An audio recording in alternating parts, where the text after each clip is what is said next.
All right, guys. So this is a kicker, a 12-inch Solo-Baric. It's an L5, and I picked this up a while back from a guy that's he's kind of local to me, but I think he reached out to some other people and couldn't get anybody that would either recone it or I'm thinking that's what he told me. I'm not for sure, but anyways, he's a really nice guy, and this L5 came out of one of the matching prefabs, and so it's blown. And he wanted it recone to be able to put it back in the matching enclosure. I think he's running an L7R. Like I think he picked up an L7R because he brought this to me in the. Let me look over there. Yeah, the L7R box. But anyways, I've got to meet with him in in a couple days or whatever to pick up some cash. And the reason being is, like I have a spiders that'll work, but this has a 2-inch voice coil, and Kicker uses a smaller 2-inch voice coil, like inner diameter and stuff. And I already know like all the 2-inch coils I have is just not going to work. They're a lot larger, and you know um, the thing with Kicker is they use like a smaller diameter 2-inch voice coils, and then they have like in the like the L7s and the CVRs and CVXs and so forth. They use like a 2 3/8 and 2 5/8 inch coil. They still use those same particular coils, even in like Q classes and stuff like that. So, anyways, what I was doing was getting the surround loose, and I figured I'd just show you guys, some of the easy ways to take these apart. Because see, Kicker uses like the rubber style surround instead of a foam, and they're fairly easy to get up. Um, I've actually put my fingers under there and like pulled them up before on some of them, but as you can see, the surround is still attached on this side. And I was just going to show you like a quick and easy way to do it. So what you want to do is just get a heat gun, like just get a heat gun. And what I always do is just put them on a low setting. And that's what I'm going to do is just, put it on low. And I use like a popsicle stick or a lot of times what I'll do is just get a like something flat blade screwdriver. And what you want to do is just heat the edge of the frame up. And as you can see, like I've already got it up and gotten under it, but I just, once I get it up, I usually use like a popsicle stick. And, again, as you can see, it's still attached, but I'm going to show you kind of how quick this will work. Now, you don't want to heat over into here, just, around the edge here, just, be careful touching it because it will be hot. But I'll show you how quick that it will actually start lifting up once it starts warming up the glue.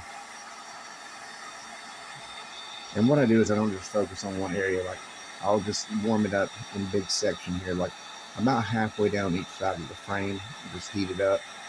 Because like with this one being a steel frame instead of a cast aluminum frame like that, what it'll do is it, kind of retains the heat. So once you start heating it up, like as you can see, the glue starts releasing it, fairly quickly there. The glue's heating up. And once it does, like I said, I don't keep the heat on it in one particular spot too long because you don't want to put too much heat on it. But the surround will actually just, it'll just start coming right up.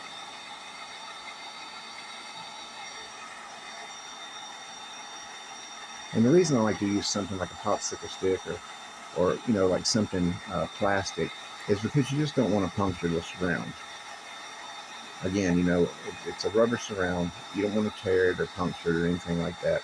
And as long as you don't focus the heat in one particular area, you won't get it, too hot. And again, like I said, it's steel frame, so it's gonna, retain the heat for a little while.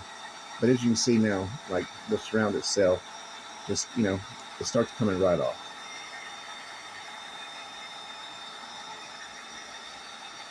But I figured since I was, tearing this down, I'd go ahead and show you guys.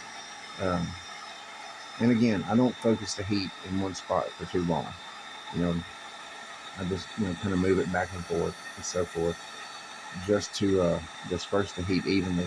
Because all you want to do is just soften up that glue just enough just to release, because once you've got the surround off, as you can see now, like I said, as you heat it up, it'll just come right off. It doesn't take any time to do this at all, guys.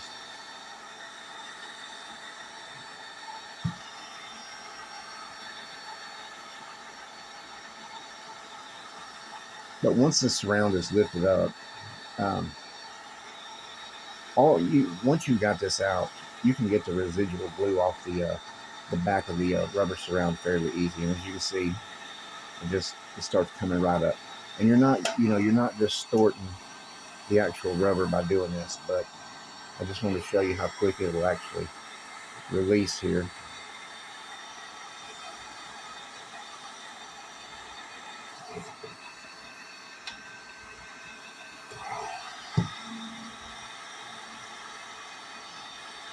And you can do this on the spider landing as well. Um, that's what I've always done. Is just done the spider landing the same exact way. But as you see, it's starting to release here, and there it is. So, anyways, at this point, I've got the surround, you know, off all the way around. Again, like I said, you can once you get the actual assembly out, you can get all the residual glue, like it'll off the frame, and also um, off of the back of this. See, a lot of it will come clean, but usually what I try to do is, as you can see here, as I'm going around it, um, I try to get as much glue to stick to like the popsicle stick or whatever when it's warmed up, and that way it'll come off with it. But again, the surround is is off all the way around at this point. Now with these square subs, you can't really get down into the spider landing from up here like on a traditional round cone. You can usually flip the surround back, and a lot of times you'll cut the spider out of it or whatever. But on this, what I'm going to do is just heat the frame up under the spider landing here, and right in here you can get up under the spider and start popping it loose, and all around these open spots near the terminals. So the L5 actually has a dust cap. If you guys can see that, you can pop that dust cap out. I'm going to use methyl hydrate, and that's a shout out to Mr. M. Actually, um, he's on YouTube. He did one of these, like, I don't know, some time ago. But usually what I would do is just get under the dust cap and just you get up under it a little bit, like any dust cap, and then you can work it loose. Now on the L7s and so forth, I mean, there's no center dust cap that comes off. So a lot of people will cut a hole and then just put a dust cap over it. If you guys ever seen people recone the L7s and so forth, they will actually, again, take like, set a dust cap on it maybe, and then trace like, with like a pencil, you can trace the outer edge of the dust cap. And then what you can do is go back with a Dremel and cut like, like a quarter of an inch or so inside that line, and then cut it out. So that way you're able to shim the coil when you do them. Because, all these kickers have like a 2-piece cone and so forth. Another way you can recone them is like once you take like the L7s and so forth apart, they have a voice coil collar, and then it attaches to the actual upper cone itself. You can take the 2-piece apart, and you can shim your coil that way, and put the voice, like the voice coil collar and all that on it, and then you can put the upper cone back on. But the most easiest way to do it, and which most people do it anymore, is they'll just cut the cone out and put a dust cap on it once they're done, so that way they can shim it. But anyways, while I was doing this, I figured I'd just show you guys, again, it comes off really clean. It doesn't mess up, the rubber surround or anything like that. Once it's all cleaned up, it'll, go right back. As you can see, it'll just, set pretty much flat right back down all the way around once you're done with your recone. I'll have to clean this one up. Like, it's pretty dusty and stuff like that, but I'll wait till I get it out and get it apart. Other than that, it seems to be in pretty good shape. It just, the coil's bad. But anyways, guys, I'll get more into this. I mean, I'm just going to get it on finished on finished with it, getting it torn down and so forth. And then we'll do some videos on the recone. And then also have the 8-inch that Curtis sent me. He sent me an 8-inch a while back, and I'm starting to get more caught up to where I can get to it. But he originally talked, when we talked, just thought it needed a recone. It was locked up, and come to find out, once I got it, the top plate's actually shifted on it. So I'll show you guys how to, remove the top plate, and then how to measure the outer diameter of the pole and the inner diameter of the top plate to measure if like what you need shim wise, and then how to prep the back of the top plate and the ferrite so that you can recenter and reattach the top plate.